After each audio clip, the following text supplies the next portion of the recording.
Tom Tugendhat, welcome to the Spectator's hustings for the Tory leadership. To begin, can you please give us your roughly 2-minute opening bid to be the next leader of the Conservative Party? Katie, I'm delighted to do it. It's a slightly odd format. Normally there's other people in the room, but it's great to be... Do you want any fighting? Because we do realise if that does happen, that yellow cards are issued. You say that, but actually we've all got on incredibly well, so I don't think it's a particular concern. But look, let me give you my pitch, because I think this is a really important moment for the country. It's not just an important moment for the party. We know that this Labour government is already failing. They've been in office for 10 weeks.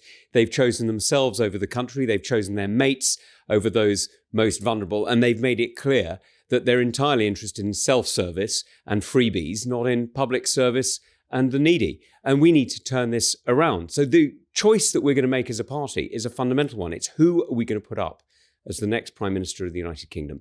Because the truth is, we can go from our worst result to our best in just 5 years. We know that because even Keir Starmer managed that. So what we've got to do is we've got to focus on what really matters. We've got to focus on serving the British people and serving the country. We've got to focus on the leadership that actually makes change in the economy, in our public services, in our society, in our security, and of course, in our stance around the world. And we've got to make sure we're acting constantly with that focus on the British people, on delivering the prosperity and the happiness that the British people deserve, and making sure that as Conservatives, we're focused on patriotism and purpose that means that we can achieve it. And just before we continue, you mentioned freebies there. Obviously, Keir Starmer's in a bit of trouble on this. What's your policy on taking freebies? Do you take them sometimes? I have been I have to say, I looked through my declarations because I was pretty sure I hadn't taken anything, and I don't think I have. So. Okay, fine. So we've got a dividing line. And moving to the Tory leadership contest, when we had this hustings the last time around, when Liz Truss was the victor, be it briefly, it was quite clear at that point that the dividing line was really taxes. It was the issue dominating most of the conversations, particularly nearer the final round. What do you think the dividing line is in this contest? Well, the real dividing line here is, let's be honest, it's really on tone, because actually on the policy front, most of us are in roughly the same place, which is making sure that we use the next 4 years properly to rebuild a Conservative agenda so that when we get the chance to govern this great country again, we walk in on day one with a real plan. And that's something that Labour have clearly not done. I mean, just look at their legislative agenda in the first few weeks. They've done nothing. They've done literally nothing to make this country better. All they've done is taken money off pensioners and give it to their union paymasters. That's it. Now, the rest of it is a blank slate. We need to make sure we're using the next 4 years to plan, to organise, and to be ready. Because I tell you what, after 4 years of this lot, we need to be absolutely clear that the Conservative revolution we're going to need is going to need to liberate the economy, to deregulate our businesses, and to encourage real growth, reversing the taxes that these guys are now putting up. You know, I don't know if it's going to come into the budget, but they've warned about it so much. If they don't, they're going to be surprising the markets. But if they put up capital gains tax, that's a tax on growth. If they put up tax on corporations, that's a tax on jobs. If they reverse our national insurance cuts, that's a tax on employment and on people and on families. We need to make sure we've set out an agenda that actually delivers the lower tax agenda that we believe in. And you mentioned Labour and perhaps what you see as an unimpressive start. But I suppose if Labour are so bad, why did the Tories lose the 2024 election? Well, there's many reasons, but the fundamental one is we lost the trust of the British people. I mean, let's be absolutely clear. A lot of people chose to vote either Reform or Lib Dem or Green or in a few cases Labour because they had simply stopped trusting us. They'd seen us arguing amongst ourselves. They didn't know who to believe, who to listen to. And they went, well, if you can't agree, then there's no way I'm choosing you. And actually, let's look at the voting stats, actually. The reality is most people who didn't vote for us chose not to vote at all. And so what we need to do over the next 4 years is to rebuild trust. And as somebody who has literally spent 15 years of my life in the trust business as an intelligence officer, working on how do you build, how do you maintain, and how do you achieve trust over long periods of time, that is absolutely key to delivery of any policy, of any idea, because there's no point in having the best ideas in the world. There's absolutely no point on being the most conservative candidate if you simply cannot deliver because you're not in power. We need to make sure we're getting back to power. Do you think the election result would have been much different if Rishi Sunak had held his nerve, waited until the autumn, and we're not in a leadership hustings, but preparing for a general election? Well, I think that, the timing is something that I will never quite understand. Were you surprised when it happened? I was extremely surprised when it happened. I thought there were two moments you could have gone. One was in May in line with the local elections, and the second was sort of October, November, around now, frankly, when it would have made more sense. I was really surprised by the choice of timing, but there we go. How much of a difference would it have made? Well, I think it could have made the difference to 50 or maybe even 100 seats, frankly. It was a real surprise to me. But I think what would have made the fundamental difference would be to have offered clarity.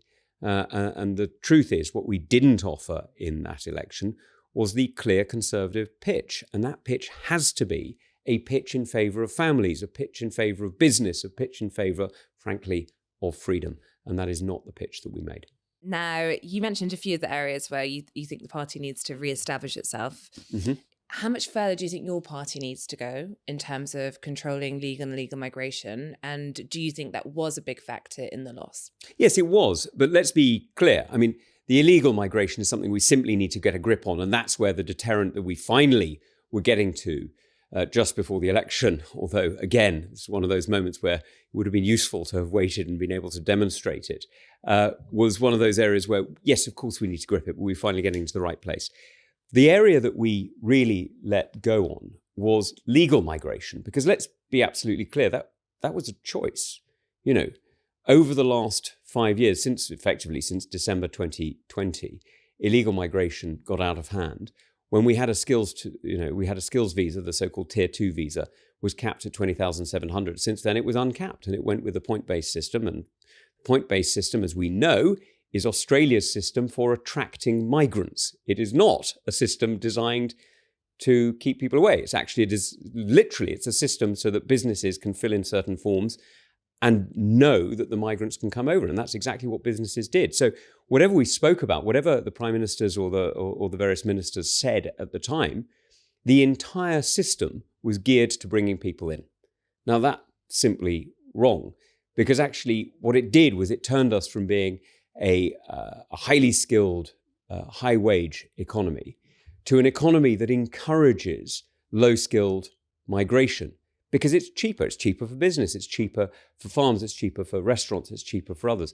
And we turned it around. Now, that's wrong. We need to make sure that this economy does what we advertise and what we claim we're trying to do, which is to make sure that we're sustaining a high-skill, high-wage economy.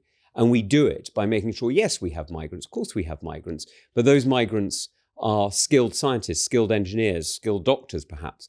But those high-skilled professionals who make our economy stronger. We've just seen, I think it's the IFS has put out a report saying low-skilled migration costs the economy. I mean, yeah, of course it does. Because actually what happens is you put greater pressure on public resources, everything from hospitals and homes to roads and schools. And that changes the way the business works. So what we've got to do is we've got to turn that around. We've got to make sure that next time we're in government, when we set a target, when I've set a cap at 100,000, it isn't constantly undermined by various different sectors of state saying, I agree with your cap, but my sector of the economy is different. I need more university students. I need more workers in this area or that area. We actually need to make sure it delivers. And where do you think international students figure on this? Because at the moment you have universities saying they're at risk of going bust, and one of the solutions might be more international students. Do you think that is something which could be a good thing, or actually perhaps the economy versus migration trade-off means that keeping the numbers down comes first? Well, look, I think that the key that we've got to deliver on is making sure that we have an economy that works for the United Kingdom. And the challenge that we've got is we've got every single sector of the economy saying, I agree with the principle, but not with the detail where it applies to me. And we keep getting that with the university sector. We keep getting that with various different sectors of the economy. We need to make sure that actually this is worked out. And that's why we need to use the 4 years that are before us, because the truth is we simply cannot have a university sector that is entirely reliant on foreign students to keep going. We need to make sure it's a university sector that delivers for the British people. And part of that delivery is making sure we have the high-skilled opportunities that follow on. Now, we know, because we can see it, that graduate jobs are one of those areas where actually wages are falling, or rather starting salaries are falling. We're seeing that actually you're not getting the same reward for being a graduate in this country as you were 10, 15, 20 years ago. And that's why actually it's not just about universities. We need to focus on apprenticeships. And I'm absolutely committed to making sure apprenticeships deliver. But guess what? The Treasury caps apprenticeships, not student numbers. That's the wrong way around. And we're talking about legal migration. If we cross over to illegal migration, obviously, one of the big questions in this contest is the ECHR, stopping small boats and whether it's necessary to leave. I think when you first launched your campaign, there was a Telegraph splash that some people took to mean you did want to leave the ECHR, but then others said to reform it. So can you just clarify to our readers and viewers, do you think it is necessary to leave the ECHR to tackle small boats? It's not necessary to leave the ECHR to tackle small boats, but what it is necessary to do is to be absolutely committed to the security of the British people. And that's why I set out, actually something I've been setting out since 2013. I first wrote on the ECHR in 2013, just after I'd left the army, and before, in fact, I was even a parliamentary candidate, let alone been elected, which is that the ECHR doesn't always work in the way that it should. Now, other countries have responded to this by opting out of certain elements. That's called derogation. Now, the French derogate on operations overseas. We don't. The Germans have derogated on certain aspects that allow them to expel people from their country. We don't. Now, this isn't right. We should be opting out of those elements of the ECHR that limit our freedom of action and making sure that we're able to secure the future of our country. Because the truth is, human rights have to be in balance. You cannot put the human rights of an abuser over the victim. It's simply wrong. And so we need to make sure we're standing up for British interests. Now, that's why I've said we need to set out the changes that we need to see. First of all, derogate, opt out of those elements that we can. Secondly, get the reform in that we need to, because the truth is the ECHR has evolved over the 80 years. Not a surprise if institutions do evolve. And it's evolved in a way that's taken more power to itself in Strasbourg. That's not exactly a surprise either. And if we can't get the reforms, then we need to leave. But the truth is, this is not like the European Union. This is nothing like the European Union. The ECHR is actually British law forced on Europeans, not the other way round. Now, the reality is that means that actually many European countries, Germany I've mentioned, France, Italy, others, have real problems with the ECHR and real challenges with it. So when we talk about reform, we're not pushing against the curve, we're actually pushing with it. This is something where other European countries have already made it clear that they want change. But let's also be clear, other European countries are already using ECHR powers that they have to achieve things that our judges say we can't. So, for example, only about 2 weeks ago, Germany expelled 28 Afghans who had committed serious offences, sexual offences, violent offences in Germany, expelled them from Germany to Qatar and on to Afghanistan. Our judges say that the ECHR stops us doing that. Well, we're both signatories of the ECHR, and Germany did it. Now, if Germany can do it, so can we. So you think derogating would suddenly mean that judges would be able to do this? Because currently the system is, the government has tried to do these things, but judges, as you say, will block. Well, I think this is a cultural issue as well as a judicial issue, right?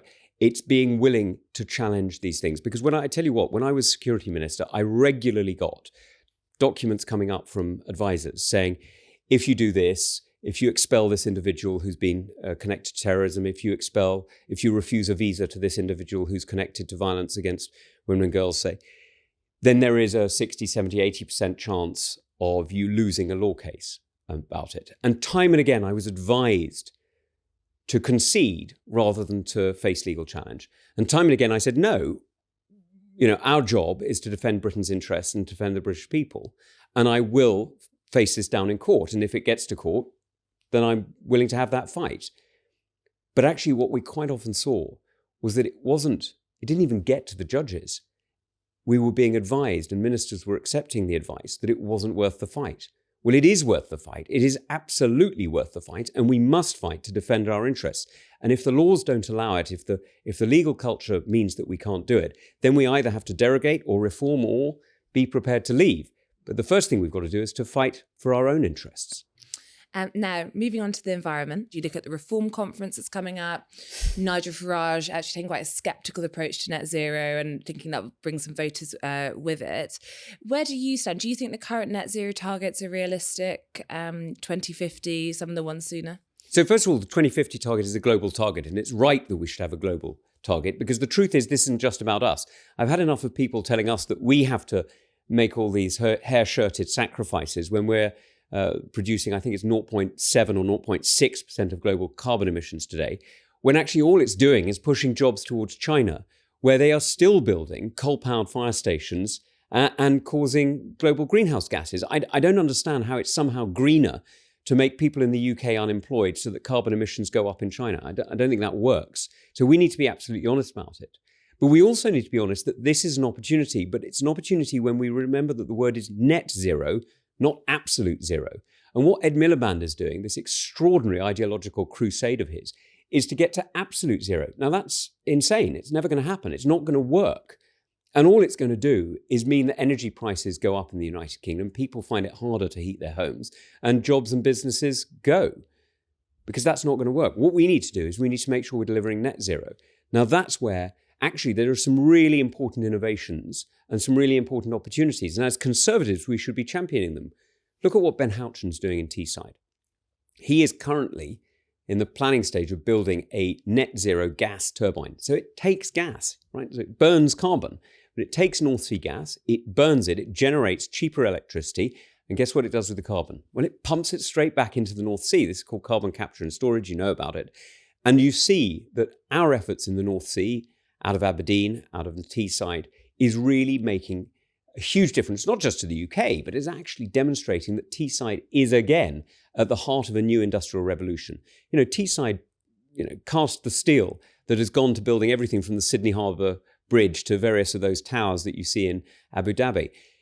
What we now need to be is at the heart of the next industrial revolution, which is recognizing that our carbon economy needs to change, and it's about net zero, not absolute zero. So yes, you have a carbon-based economy. Yes, you have the need for oil and for natural gas.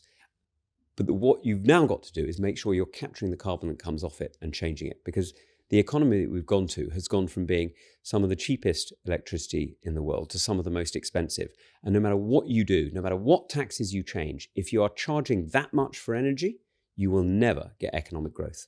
Now, you mentioned China. And I have before. Exactly, sanctioned. And of course, foreign policy is an area you are very experienced in. I mean, looking at the current government policy across the board in the Foreign Office, is there an area of foreign policy where you think the UK needs to change quickly? Well, I mean, first of all, I think what David Lammy's just been doing is setting out an agenda that is simply wrong. If he thinks that the principal threat to the UK people is climate change, he simply hasn't read the dossiers on Iran that I was reading. He hasn't read the intelligence on Russia that I was reading, and he simply doesn't understand what China is doing. Now, either he really doesn't understand or he's choosing to ignore it. Either way, I'm pretty worried, because the truth is the challenges that we are seeing around the world are not accidental. The fact that Russia and Iran are sharing nuclear technology, that's not an accident. That's a deliberate undermining or attempt to undermine the security of us and our partners and our allies around the world. The way in which we're seeing the targeting of Israel by terrorist groups sponsored by Iran, organized by Iran, controlled by Iran, is deeply worrying. And the very fact that we saw the Iranian ambassador in Beirut was one of the people injured when a pager exploded demonstrates that he was part of Hezbollah's communications and command network, not just an envoy of a foreign state. And we've seen this again in China. What we're seeing out of China, I mean, perhaps, I don't think you do, but perhaps you do believe in global communism, Katie, and perhaps you believe that the truth is that the Chinese state... I get to ask the questions today. You're lucky on this one. But perhaps people do believe that the Chinese state really does believe that the whole world is one and we're all equal and global communism is true. And that's why it's trying to sell massively subsidized, cheaper electric vehicles into Europe and into the United Kingdom. Maybe that's true. I don't believe it. I think what they're trying to do is they're trying to achieve market-dominating positions by creating dependency and monopolies. And they're trying to use...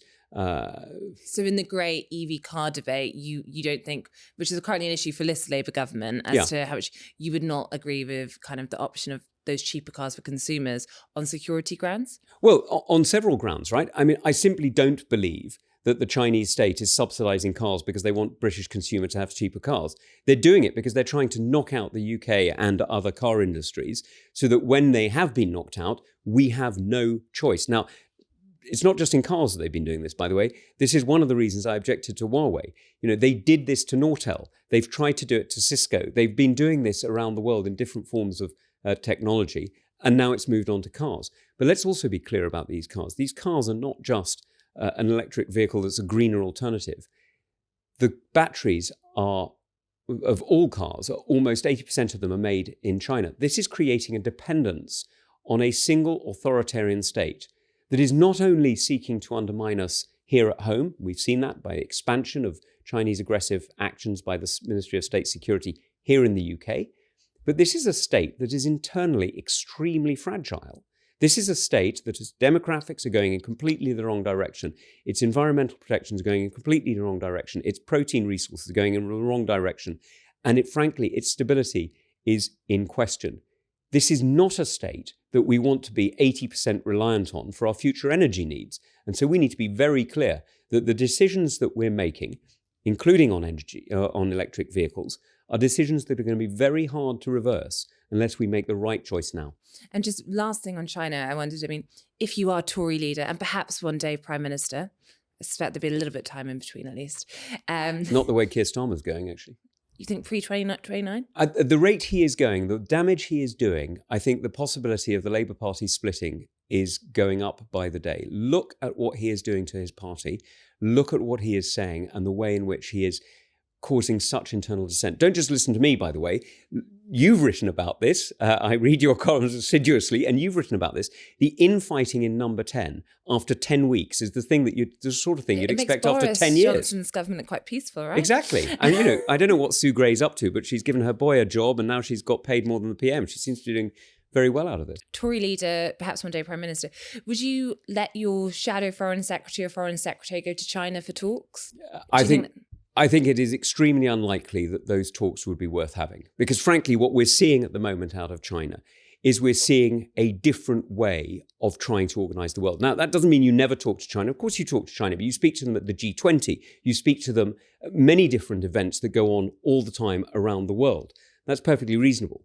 But going to China like a supplicant, I don't think that's the right thing to do. Now, I wanted to talk about assisted dying because obviously it's a debate that seems to be coming up through Keir Starmer, technically a private member's bill, but something that the Prime Minister at least seems to be quite supportive of. Obviously, it's a conscience issue, so it's not something you'd whip your party for. It isn't. But what would you personally vote? Where are you thinking at the moment? Look, I'm quite cautious about talking about my own faith because it defines me. It has no obligations on you. It requires nothing of anybody else, and it doesn't shape my politics in that way.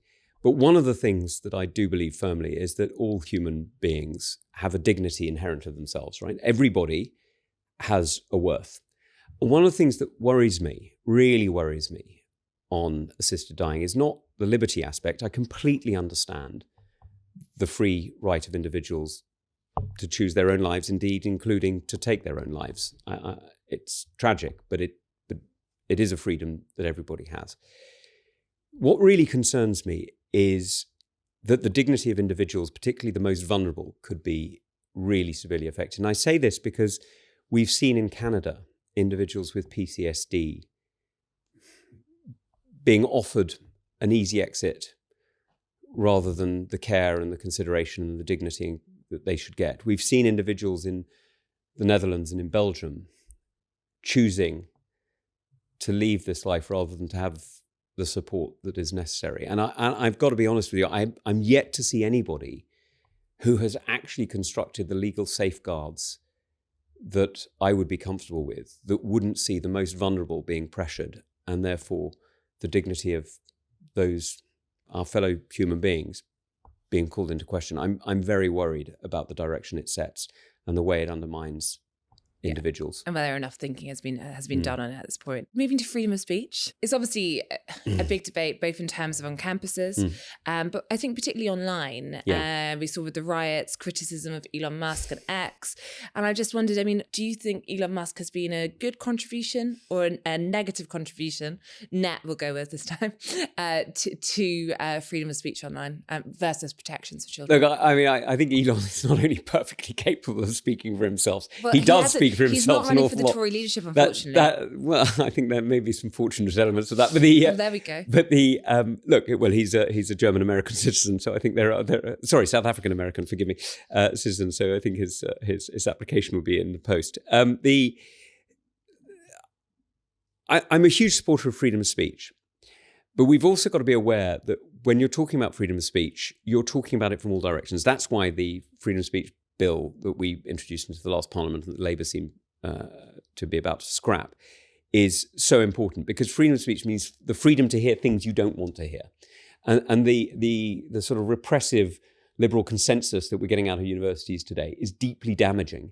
And it's not just damaging because a lot of it's rubbish. It's damaging because it's avoiding that competition of ideas that sees ideas grow and sees people develop and sees opportunity in economic and many other fields.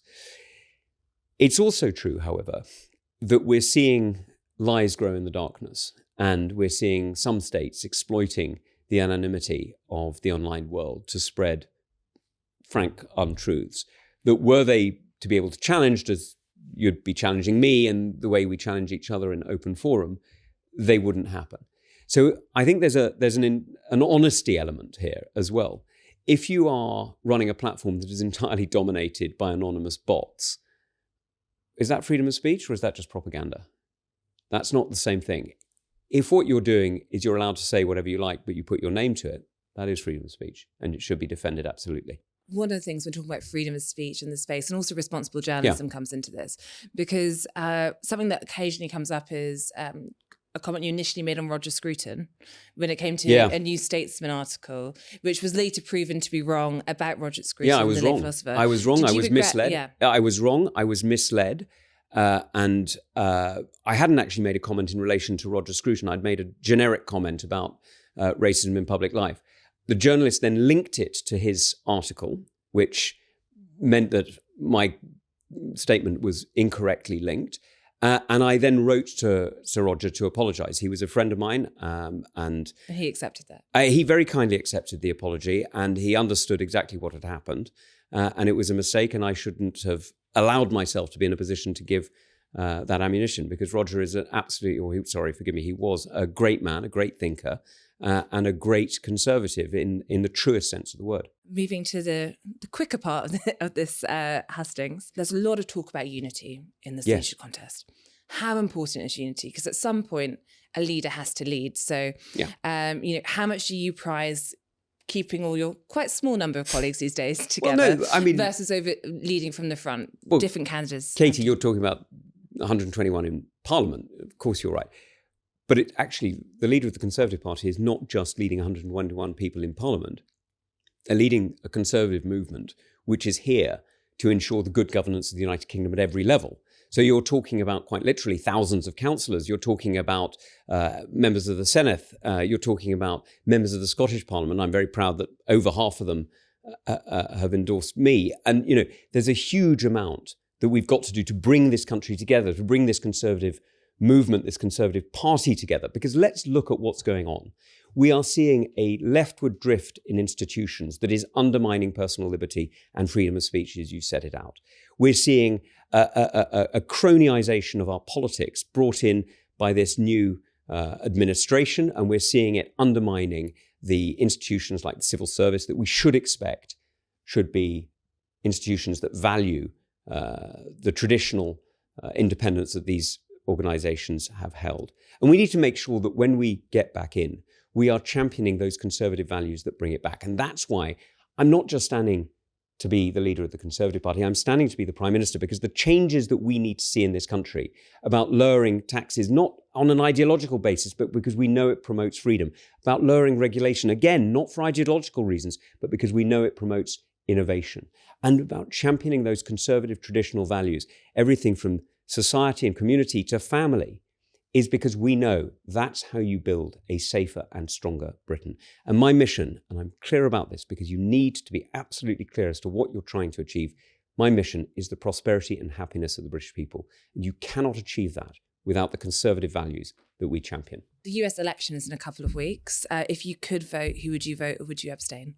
I trust the American people. I do not get involved in other people's democratic processes. Looking back at the past 14 years of Conservative government, which leader do you admire the most that we've had? In different ways, quite a lot of them. I mean, Cameron's reforms on education and universal credit were phenomenal. Boris's achievement with the vaccine passport in Ukraine was inspiring. I think those two are... We'll stop there. We'll stop there. Okay. Nothing for Rishi Sunak. Okay. And then if we look back on the past 14 years, what do you think is the most conservative policy that the government brought in? And I presume by that probably one that you're particularly proud of. Well, I think lowering national insurance contributions was a huge achievement, and it's why I'm very proud that I didn't support when Rishi Sunak tried to put them up when he was Chancellor. And what is the least conservative policy of the last 14 years? Vaccine passports. That's why I voted against it. Yeah, which Spectator also very much campaigned on. And then finally, what is the naughtiest thing you've ever done? Now, this, of course, Theresa May made a famous question when she answered it about wheat fields. We've had some interesting ones from your colleagues so far. So, well, I was asked this a little while ago, and I said I invaded a country once. A few years ago, when 2003, I was part of the invading army in Iraq. Okay, naughty, I see. Okay, thanks. Thanks, Tom. Thank you.